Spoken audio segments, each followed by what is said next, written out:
Tudo bem com vocês? Gente, eu espero que vocês tenham passado uma passagem de ano maravilhosa. Desejo a vocês um 2025 espetacular. Que todos aqui inscritos, que me escutam, que me ouvem todas as vezes que eu faço vídeo, aqueles que não escutam também, que são só inscritos, mas não têm tempo de assistir ou não assistem, desejo a vocês um espetacular 2025, tá bom? Que todos os nossos sonhos sejam realizados a partir desse ano, que a gente conquiste muita coisa. Então vamos lá, gente. Eu vou compartilhar com vocês como foi a minha passagem de ano. Eu fui fazer a consagração da Huasca, minha 7ª consagração da Huasca, numa fazenda muito conhecida por muita gente. E lá eu passei no dia, fiquei dia 30, dia 31, dia 1 e voltei só no dia 2. E lá, a consagração em si foi ótima. Dia 31 foi um pouco mais pesado, vamos dizer assim, né? Porque eu acessei informações, um lugar que bem sombrio. Como que eu posso dizer para vocês sem assustar? Mas não tem muito o que florear. Eu acessei o mundo dos mortos, vi muita coisa que eu não esperava ver e eu não pedi. Né? A força, para quem conhece a Ayahuasca, sabe que a força mostra muita coisa que você pede ou que você não pede. É o que você está preparada para ouvir. Né? Então eu passei muito mal, mas não tive muita peia, assim, não vomitei, não tive muita diarreia, mas assim, o turbulão de onde eu acessei ficou muito reverberado assim em mim. E no dia 31 foi dia 30 foi um pouco mais tranquilo. O que eu quero trazer com essa experiência de lá? Eu passei por duas coisinhas, esses negócios me atraem. Eu acho que é porque eu preciso divulgar, passar para as pessoas, quem sabe, para que algumas pessoas se toquem o que elas estão fazendo. Eu resolvi, vou começar já logo no início, informar que eu resolvi parar com a Ayahuasca. Não sei se para sempre, não sei se vai durar 6 meses, um ano, 3. Sou uma pessoa que muda de opinião. Sou uma pessoa que não fica estagnada no mesmo lugar direto. Não fico. E peguei informações que, assim, foram para se pensar, né? E voltando lá que eu falei que isso acontece comigo, acho que é porque eu preciso passar, é o caso de racismo. Eu vou explicar pra vocês um pouquinho, mas isso não foi isso o motivo que me fez pensar em parar de fazer o Ayahuasca não, tá, gente? Foi só algumas duas coisinhas que aconteceram que eu não curti, né? Não fiquei guardando isso na mente, mas eu fiquei com esse pensamento depois. Então, assim, na primeira vez que aconteceu, foi que no dia que a gente chegou, dia 30 à noite, quando foi à noite, nós chegamos de tarde, quando foi à noite, serviram uma sopa. Só que eu não gosto de sopa. E a menina que levou, a gente falou, você não vai comer? Eu falei, não quero. E aí, depois ela me explicou que tinha que pegar um pratinho, mas aí no dia seguinte, no café da manhã, eu fui pegar o meu café da manhã. E nisso de pegar o café da manhã, tava sem o pratinho. E tinha uma pessoa na minha frente, com a pele bege, como eu gosto de falar, né? Pra mim, branco é tinta de parede. Mas tudo bem, é a tinta que tá aqui atrás. E aí tinha uma pessoa da cor bege. E ela tava sem prato e eu também.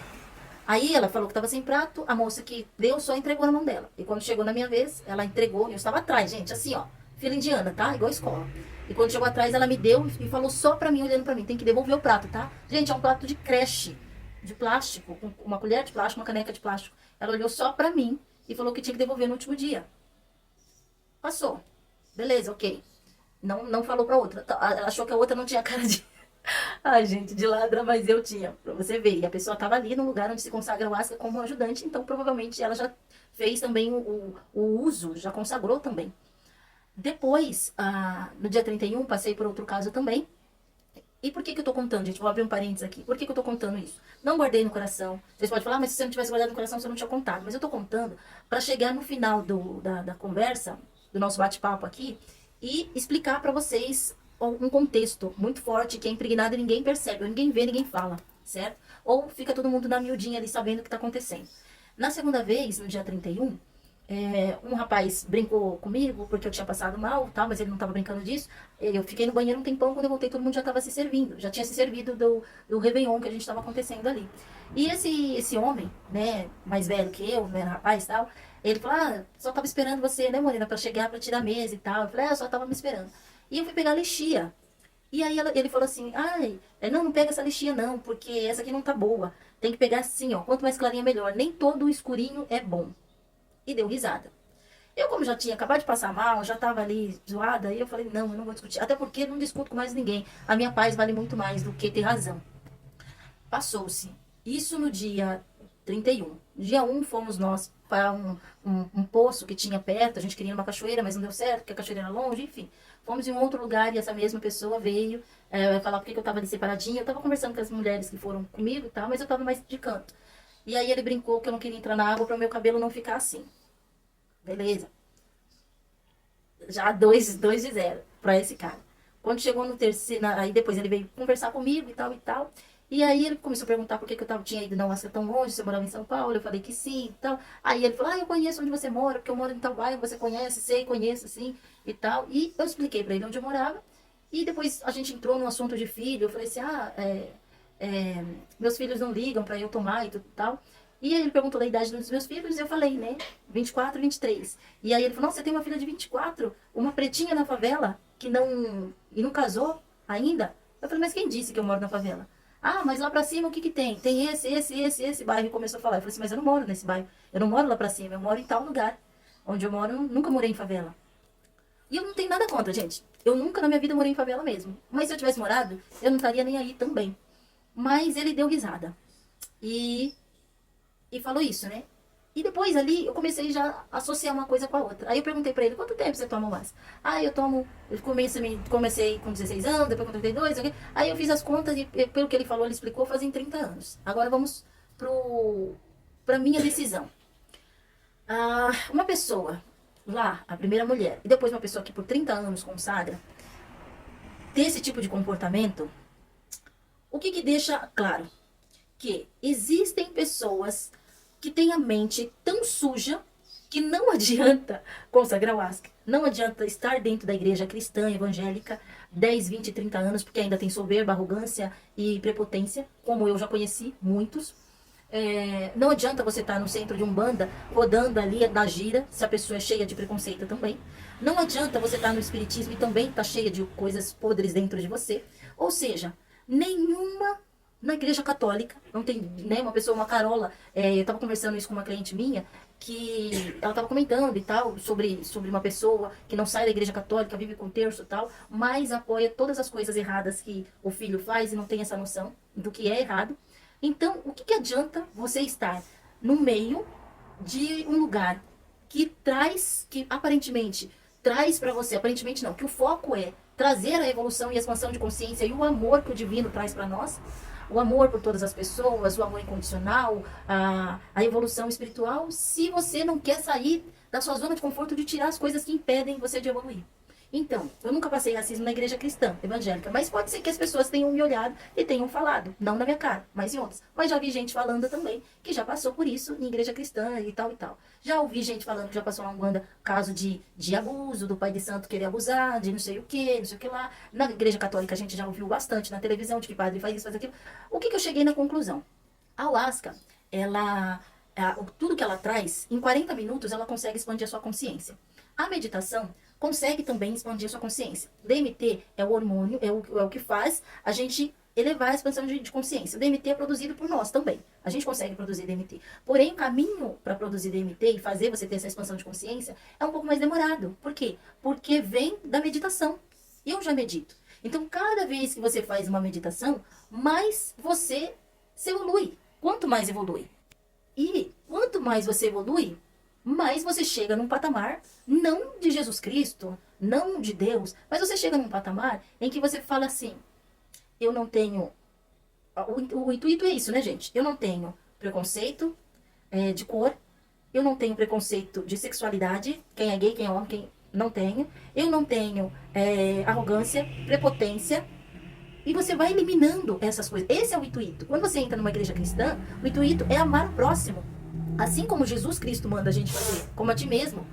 Amar o próximo como a ti mesmo. É você ver alguém passar fome e necessidade e você ter como ir numa lanchonete, comprar alguma coisa e trazer e dar para ele comer. Sem se importar se ele vai vender para usar droga ou não, porque você está fazendo a sua parte.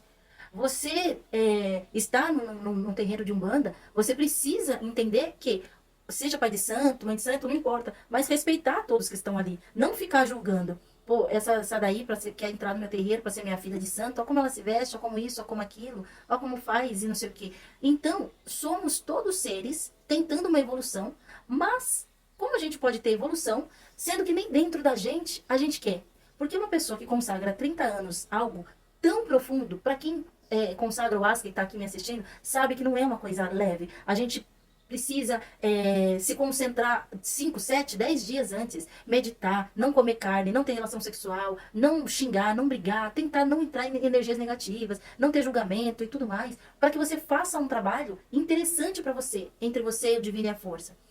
E para quem consagra e tem esse tipo de comportamento por 30 anos, o que que resolve? Então, o que que eu cheguei na minha conclusão? Não adianta eu querer ficar consagrando a Asca e usando dela como uma ferramenta de expansão, de ver, de eliminar os meus preconceitos e tudo mais, se eu não quiser isso. Não adianta. Graças a Deus, sem querer me exaltar aqui, gente, de verdade, não é arrogância, prepotência de forma alguma. Mas eu não tive nem vômitos, nem diarreia, e depois eu fiquei sentindo mal, mas depois eu falei, meu Deus, mas por que eu não tive? E aí, quando eu sentei para conversar com a força, para meditar, para falar com Deus, e aí ela foi me falando tudo que você tinha de ruim, você já botou para fora. E vou falar novamente, sem prepotência de novo. Graças a Deus, eu não tenho mais julgamento, mais prepotência, arrogância. Aí você pode falar, mas Sandra, você não tem julgamento e tá fazendo um vídeo para contar que o cara foi racista. Eu tô fazendo um vídeo para contar que o cara foi racista, e a mulher também, para poder falar, para poder usar o contexto dessa situação e dizer, não adianta você estar dentro da igreja cristã, na igreja católica, no centro de Umbanda, consagrando a Asca, sendo carola, se você não tem a intenção de realmente mudar, a intenção de seguir os passos de Cristo. E para mim isso não é julgamento, isso para mim foi só uma visão que se abriu para mim. Sandra, o que vai importar é sua libertação aqui dentro, você tirar tudo aquilo que tá ruim, porque tem muita gente que tá lá dentro, tá fazendo, tá falando que faz, não sei o que, ele mesmo ia abrir um lugar, queria que eu anotasse o telefone para ir no lugar dele, ficou meio que me paquerando, ao mesmo tempo já tinha tirado sarro, queria me chamar, eu vou te chamar para jantar e tudo mais, me chamou de sereia lá no lugar que eu tava com vestido longo e tal. Então, assim, o julgamento nessa parte é só uma visão que eu tive que não é esse caminho que eu quero. Eu não quero chegar com 50 anos consagrando a Asca ainda com pensamento de julgamento, com pensamento de preconceito, com pensamento de machismo, racismo ou coisas assim que não são consideradas o amor divino, que não estão ali alinhadas com o amor divino. Então, eu falei, não, eu não vou continuar consagrando, não por conta dessas pessoas, mas porque eu sei que eu posso continuar me evoluindo na meditação, certo?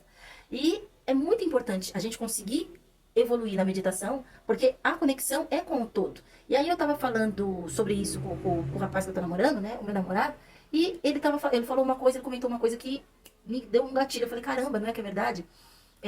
A gente passou na frente de uma igreja cristã, e tinha pouquíssimas pessoas. E aí eu perguntei pra ele. Ele falou alguma coisa da igreja, né? E aí eu perguntei pra ele, por que que você saiu? Eu acabei, não perguntei pra você. Se você quiser me contar, tudo bem, senão não. Aí ele falou algo assim, a igreja é como um hospital. Você vai com dor e pretende sair de lá sem. Com medicamento, com alguma coisa que o médico te dá, ou você fica internado. A igreja é a mesma coisa. Quando você busca algo espiritual, você busca a evolução ali, a limpeza ali. A intenção é você sair bem e conseguir redigir a sua vida. Porém, tem pessoas que vão precisar ficar muito e muito mais anos dentro do contexto. Assim como eu fiquei 38 anos dentro da igreja. E outras pessoas vão continuar e tá tudo bem. Cada um tem o seu tempo de evolução, certo?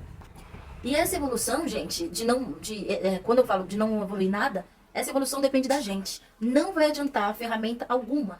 Não, eu fiz um vídeo que já vai pro ar daqui a pouco, daqui a alguns dias, sobre a ressonância harmônica, que eu estou na 8ª onda. Então, assim, não vai adiantar nada. Você fazer ressonância, você ficar na igreja há anos, você participar de um centro de Umbanda, um centro espírita, consagrar o Asca, se você, dentro de você, não consegue entender que você precisa tirar algumas coisas. Se você não ter se você não querer essa libertação, ninguém vai tirar pra você, nem mesmo Deus, porque você tem livre-arbítrio. Você precisa entender o que eu quero tirar e o que não quero. Isso aqui, eu tenho preconceito contra homossexuais, então, mas eu não consigo entender porque eu não quero. Aí você vai continuar tomando, achando que tá ou bonzão e não tá, porque você resolveu pegar aquilo lá pra você dentro e enraizar aquilo dentro de você, certo? Então, essa foi a minha decisão, não consagrar mais, mas não por conta de outras pessoas, e sim para que eu possa me desenvolver cada vez mais através do eu todo e eu. Porque se eu conseguir sair de uma e entrar na outra, tanto que a Ayahuasca não é uma religião, eu entendo e tal, eu vou a hora que eu quiser consagrar, mas ficar na dependência de uma ferramenta para poder evoluir é a mesma coisa de andar na esteira e achar que vai sair do lugar, né? Você só caminha na esteira e não anda para lugar nenhum. Você tá só perdendo caloria ali, tá suando e tudo mais. Sai de lá com a sensação de que andou quilômetros e andou mesmo, mas você não saiu do lugar. Então, o foco de entrar para dentro de mim e me conhecer por dentro é muito mais valoroso para mim hoje em dia do que ficar buscando ferramentas para mim evoluir, sendo que dentro de mim eu consigo essa evolução. Bom, então é isso, foi isso que eu passei lá, mas o restante foi tudo maravilhoso, eu não tenho do que reclamar. A minha consagração do dia 30, do dia 31, foi maravilhoso, foi uma expansão de consciência muito maior do que eu imaginava. Foram 7 consagrações para finalizar ali o 7, número divino. E se um dia eu tiver que voltar, eu vou contar para vocês. Gente, vou consagrar novamente, decidi. E por enquanto eu não vou para me conectar direto eu com todo eu na meditação, que é maravilhoso. E eu também já fazia isso antes. Mas a gente nunca tá satisfeito, né? Parece que comer só o arroz e feijão não sustenta e você quer comer mais coisa, sendo que o que você precisa é alimentar a sua alma e não o seu ego, né? Mas é isso, gente. Obrigado por me ouvir. Dá like se você curtiu esse vídeo. Compartilha para quem você quiser que também faça a consagração ou que vocês estavam pensando dessa mesma forma. E aguardem os próximos vídeos. Se inscrevam-se no canal se esse conteúdo é interessante para você, tá bom? Esses outros conteúdos que eu faço. Obrigado, gente. Beijo, até a próxima.